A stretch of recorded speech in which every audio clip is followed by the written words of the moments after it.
پھر لکھتے ہیں کہ ان کے بارے میں یہ بدگمانی کرنا کہ انہوں نے اس طرح کی کفریہ عبارت کی تحسین کی ہوگی، شیطان کا دھوکہ، حرام اور بدگمانی ہے جو اس طرح کی عبارتوں کی بنیاد پر شرمگیزی کرتے ہوئے مسلمانوں پر کفریہ فتویٰ لگا کر سوشل میڈیا پر رونق لگا رہا ہے، یعنی کہ ناچیز وہ اسلام کی خدمت نہیں بلکہ دشمن دین کا کردار ادا کر رہے ہیں۔ واہ واہ، تمہارے بابے یہ کتابیں پرنٹ کرتے رہے، ان کتابوں کی تعریف کرتے رہے، اور بابا خادم رضوی صاحب لاہور میں بیٹھ کے کشن مجو یوں لہراتے تھے کہ جدہ کوئی مرشد نہیں ہے کتاب پڑھ لے۔ ہاں جی، خواجہ نظام الدین اولیاء فرماندے نے جاؤ اپنے بابے آگے جا کے پروٹیسٹ کرو، انہوں نے مزارات ہوتے پروٹیسٹ کرو کہ تم لوگوں کو غلط باتیں کیوں بتاتے رہے۔ تو جو بندہ غلطی ہائی لائٹ کر رہا ہے اسے مجرم کہہ رہے ہیں کہ یہ رونق لگا رہا ہے۔ رونق ختم کرو نا، اعلان برات کرو ان سے، دھرنے دو ان سارے پرنٹنگ پریس کے باہر۔ اسلام آباد تو پہنچ جاتے ہو، لاہور سے ہی نکلتے ہو نا، لاہور جا کے دو نا دھرنا ضیاء القرآن پبلیکیشن کے باہر، شبیر بردرز کے باہر۔ جی ہاں، دے نہیں سکتے، ان کے ٹکڑوں پہ پل رہے ہیں، وہ چندے کھلاتے ہیں مولویوں کو، کسی کی جرت نہیں وہاں بیٹھ جائے۔ ویسے بڑا گلا کرتے ہیں جی، یہ دیکھیں جی وہ مزارات کے اوپر چند جو ہے وہ بے علم اور جاہل قسم کے لوگ حرکتیں کرتے ہیں، ہمارا مسلک بدنام ہوتا ہے۔ ان کو کبھی روکا تم نے جا کے؟ یہاں تو پوری پوری فوجیں لے کے اکیڈمی کے باہر آ جاتے ہو، جاؤ نا اپنے مزاروں میں یہ فوجیں لے کے جاؤ نا، جن کی ڈیوٹیاں تھیں، اور ساری چرس، ہیروین اور بدکاری کے کام ان مزارات کے اوپر ہو رہے ہوتے ہیں، ڈیوٹیاں نہیں پوری کر رہے ہو، چلو تسی ڈیوٹی پوری کر لو، ان کو بدنامی سے بچاؤ۔ تو بزرگوں کا علم غیب تو ہو گیا فارغ، صرف بزرگوں کا علم غیب فارغ نہیں ہوا،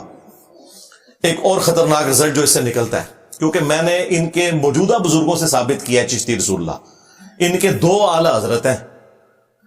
ایک اعلی حضرت ہے احمد بریلوی صاحب جو 1921 میں فوت ہوئے، اور دوسرے اعلی حضرت ہیں پیر میر علی شاہ صاحب گولڈوی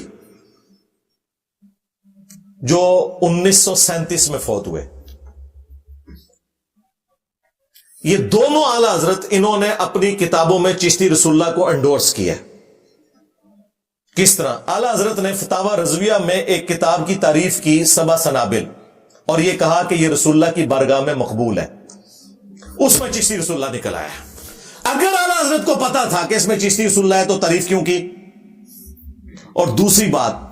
وہ تو کہہ رہے ہیں رسول اللہ صلی اللہ علیہ وآلہ وسلم نے خواب میں آگے بتایا کہ میری بارگاہ میں یہ مقبول ہے کتاب، تو کیا نعوذ باللہ نبی الاسلام کا علم غیب بھی جو تم نے عقیدہ کلیم کیا ہوا تھا وہ تو تم نے خود ہی ختم کر دیا؟ پھر چلے بزرگوں کو نہیں پتا چلا، نبی الاسلام کو بھی نہیں پتا چلا کہ میں اس کتاب کی تعریف کر رہا ہوں جس کے اندر چشتی رسول اللہ لکھا ہوا ہے۔ اور پھر پیر میر علی شاہ صاحب نے تحقیق الحق فی کلمت الحق کتاب کے اندر انہوں نے چشتی رسول اللہ کو انڈورس کیا ہے، اور غلام احمد قادیانی دجال کو کہا کہ تو نہیں یہ دلیل پیش کر سکتا۔ یہ بزرگوں کی خاص حالت ہوتی ہے، ان کے لیے یہ بات ہے، تمہارے لیے یہ دلیل نہیں بن سکتی۔ مان کے گئے ہیں، ان لوگوں کے قلم کی سائی تو ابھی خشک نہیں ہوئی۔ گولڈا شریف میں قلمی نسخے پڑے ہوئے ہیں پیر میر علی شاہ صاحب کے، جی ہاں، بریلی شریف میں اعلی حضرت کے قلمی نسخے پڑے ہوئے ہیں، تو یہ کیسے جان چھڑاؤ گے؟ اور سب سے بڑھ کر رسول اللہ پہ جھوٹ باندھا ہے تم نے کہا نبی الاسلام کی بارگاہ میں یہ کتاب مقبول ہے، اور بخاری مسلم دونوں میں حدیث ہے، مولا علی علیہ السلام کہتے ہیں کہ نبی الاسلام نے فرمایا تھا، دیکھنا میری طرف کوئی ایسی بات منسوب نہ کرنا جو میں نے نہیں فرمائی، ورنہ ایسا شخص اپنا مقام جہنم میں دیکھ لے۔ آپ اس کو معمولی سمجھ رہے ہیں؟ رسول اللہ کے اوپر جھوٹ باندھنا صلی اللہ علیہ وآلہ وسلم۔ بخاری مسلم میں یہ حدیث ہے، مولا علی علیہ السلام جنگ صفین سے جب واپس آ رہے تھے تو خوارج کے خلاف قتال کرنے کے لیے نہروان کی جانب جا رہے تھے، تو انہوں نے اپنے ساتھیوں کا موریل بلند کرنے کے لیے کہا، ایک حدیث انہوں نے بیان کرنی تھی، اور وہ حدیث تھی کہ مخلوق کے بہترین لوگ ہوں گے جو خوارج کو قتل کریں گے، کیونکہ خوارج کلمہ گو تھے، لمبی نمازیں تھیں، تو بعض صحابہ اکرام کو ہوا کہ اتنے حاجی نوازی لوگوں کے خلاف ہمیں قتال کرنا پڑ رہا ہے،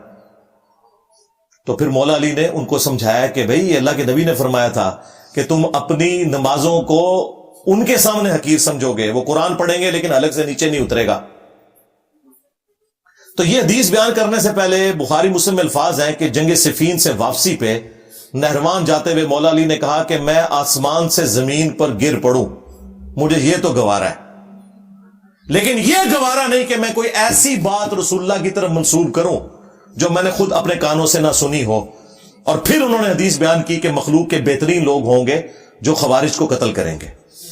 یعنی مولا علی یہ کہتے ہیں کہ اگر کوئی شخص آسمان سے زمین پر گر پڑے اور اس کے لاش کے ٹکڑے ٹکڑے ہو جائیں، یہ جو تکلیف ہے یہ چھوٹی تکلیف ہے. اس سے بڑی تکلیف یہ ہے کہ جو شخص رسول اللہ پہ جھوٹ منسوب کرے، حدیث کی شکل میں، خواب کی شکل میں، کسی بھی فارم میں، جو اسے عذاب ہونے والا ہے وہ اس سے بڑا عذاب ہے.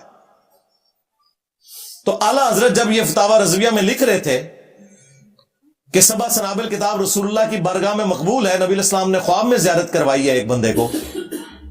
تو انہیں خیال نہیں آیا کہ یہ کیا ہے. تو اعلیٰ حضرت صرف فارغ نہیں ہوئے ہیں،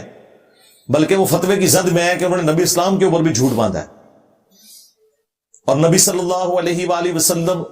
کے علم غیب کے اوپر بھی حملہ کیا ہے. ہم رسول اللہ کے لیے علم غیب مانتے ہیں، جو رسول اللہ کے لیے علم غیب نہ مانے وہ گمراہ نہیں ہے، کافر ہے. لیکن فرق یہ ہے کہ جو اللہ بتاتا ہے، وما کان اللہ لیطلعکم علی الغیب، تم عام لوگوں کی تو یہ شان ہی نہیں ہے کہ اللہ تعالیٰ انہیں غیب پر اطلاع دے.